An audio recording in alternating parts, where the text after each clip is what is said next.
talk about how can you fix this problem or know how you can do that on your PayPal app. So all you have to do, just click here on settings, click on it here. When you just click on settings, it's going to show for you a list like this here. Then you go down, just keep going down, click here on apps. Come to apps list here, and there you're looking for PayPal app, or just click on search. Then here add PayPal app, it's going to show for you like this, click on it.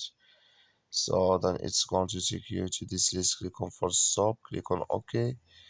Then you go down, just click on storage. Come to storage is here, just click here on clear cache. Then all you have to do, so you just go to your Play Store, you click on it here. Then you search here for PayPal app, it's going to show for you like this. You will find here update, click on it, and it's going to work with you. That's all you have to do. Thank you for watching. Don't forget to support us by liking, subscribe.